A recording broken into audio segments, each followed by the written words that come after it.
Welcome back, ladies and gentlemen. Thank you for listening in on Chief Artisan Thursday.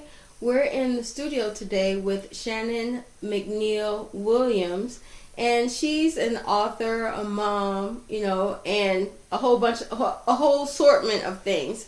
And what we wanted to continue this part of the conversation on is her author being a you published it yourself? Yes. Okay, all right. Mm-hmm. So let's start down that road, because we're all about, running a small business and giving you inspiration, but also insight into what we liked about it, what we didn't like about it. So, Shannon, why don't you take us down that road?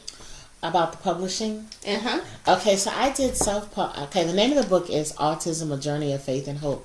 And I self-published it, but I self-published it through Author House. Okay. So I didn't do all of it, but I did go through Author House. And what I liked about Author House is that I just gave them the manuscript and they took it and ran with it. They got they got it copywritten, the ISBN. I didn't have to really do any of that. And even my cover, they would have done my cover for them, but I had someone to do my own cover. But if I had it to do all over again, I'm not sure. I'm not sure if I would go through Author House or if I would just try to navigate it on my own to see, because it is doable. I've met so many people that just did the whole process on their own. So I might try to. Because my other thought was you have pretty big, commitments. So having someone like that take over for you and do it successfully, a lot of times people are like, well, it's a cost factor. No, the energy and time you can't get back. So in that, gratefully, they did an awesome job. I'm looking at the book cover now, and I'm showing you guys a picture of what it looks like. So that was your first book. Then you have 3 books, right? Yes, I had 2 children's books, and then this is only a book that I have out for adults. Okay, all right. So in that, let's talk about the book and its inspiration. You talked about your son, but a lot of times you get writer's block. There's seasons and times where we don't have the time or the energy to write. So let's go down that road. This book was many years in the making. I would estimate probably about 7 years in the making. And I'm so happy that I began to start chronicling or journaling the book, parts of the book early on, because as I began to read some of the things that I had written, I had really forgotten the details. I remember the big things, but some of the fine details I had forgotten. So it took that long, because just putting it all together through the journey, and I would always write in the midnight hour, because I have a family. I've got the 2 kids, a husband, and a dog, and so everybody's quiet at that time. And I would get up in the midnight hour and just write. Because we talk about how we love writing in our community, pen and paper. We all have, you're listening to this on YouTube now, so that's evidence of, yes, we are tuned into the modern day culture of, the computer. But talk about how medicinal, writing was for you, and how that helped you heal through this process. It really did, because I found writing to be very therapeutic. I even, at one point, I was doing a blog, and it kind of, I started the book, and then I kind of went into doing a blog for parents of special needs children, and the blog is actually part of the book. But I found that writing was therapeutic, where I would have so much in my heart to share, or I felt burdened down about something, and the minute I would get it out through writing, it was just such a weight lifted for me. And the blog ended up being successful. I need to go back to it. In fact, a professor at a Christian university, Trinity Christian University here in Illinois, picked up the blog and asked me if he could use it in his classroom for assignments, that for students that were going to school to be special need educators. I said most definitely. So that part of their assignment, what they would have to be would be to respond to some of my posts that I had written and do assignments that way. So I was honored for that. Awesome. Yeah. Let's talk about, because I know some of our listeners are thinking about where should their mind frame be as far as financially getting prepared for this, Yeah. because it's not a minor transition. You said 7 years, to finally from thought to published book. Financially, where should their mindset be as a mom, or even a young lady wanting to write? To publish, actually publish. I'm a firm believer that when God gives a vision, He'll give provision for the vision.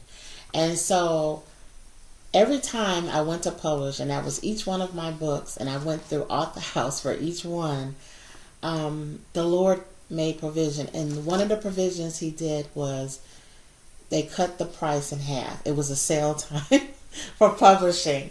And so I got really good deals, and I look back on it and say, wow.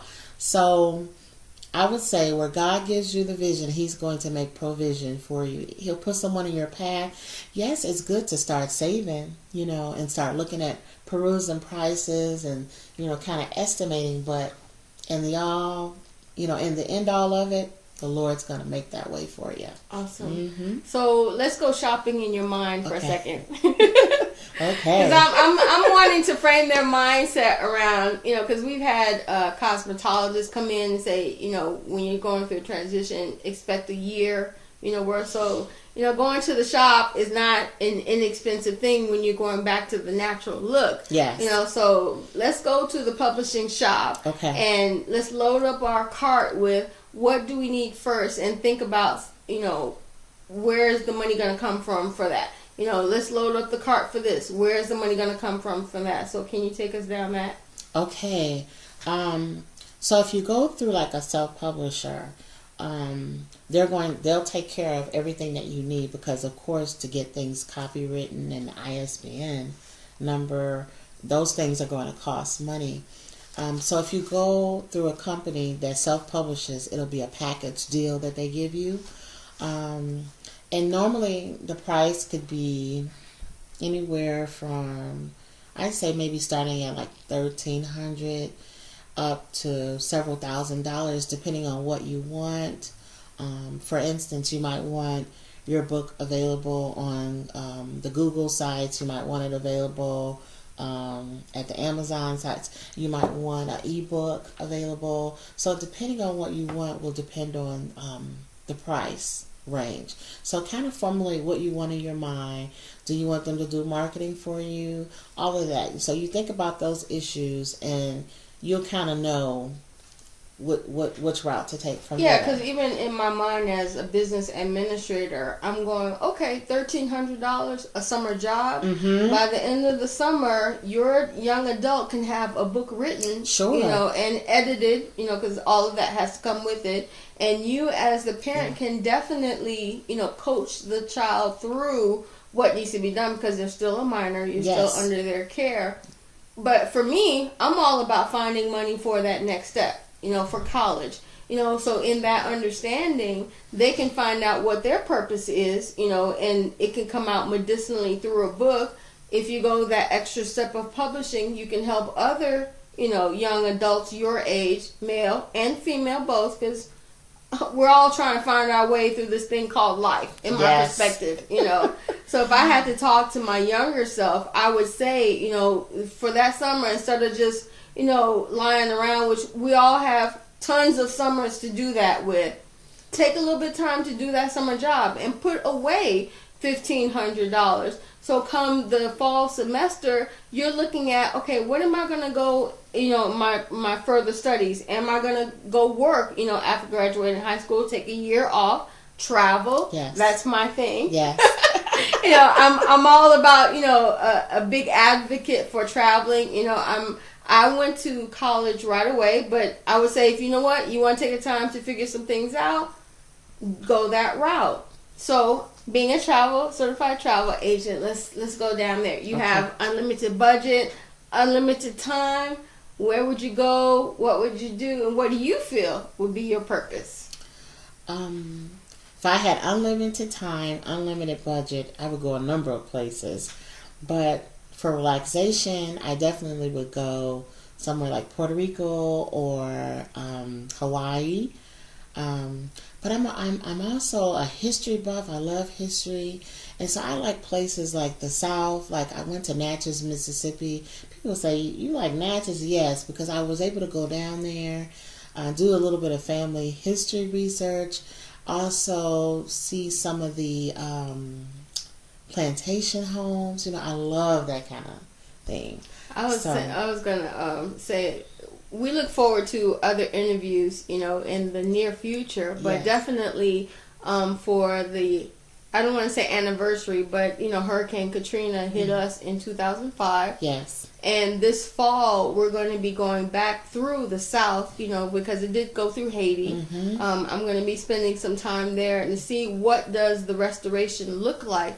I would love to know from your perspective, the places that you saw, the pictures that you took, from a historical perspective. Mm-hmm.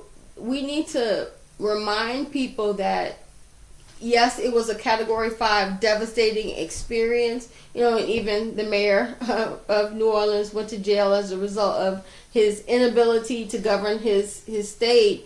But definitely we need to pick up the pieces of hope and bring people to maybe careers shifted, mind shifting, saying that your life has a purpose here.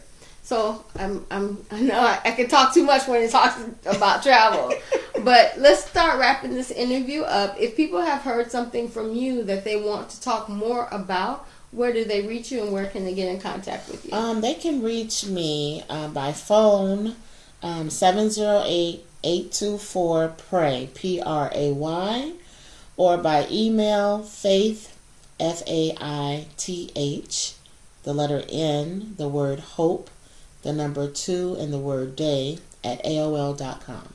Awesome. We'll have these links below for you, ladies and gentlemen, so that you can go ahead and click on over. But that wraps up this session for Chief Artisan Thursday. We want to thank Shannon for coming in. We look forward to more sessions with her, especially with her teaching and educating abilities. We want to pull on her. So if you have any questions that you would like to ask of her, send us an email at toctown14@gmail.com. We'll make sure it gets to her, and also visit our website at toctown.com for more artisans, chief artisans, coaches. We just have a boatload of information to share with you. God bless, and we'll see you next time on Chief Artisan Thursday.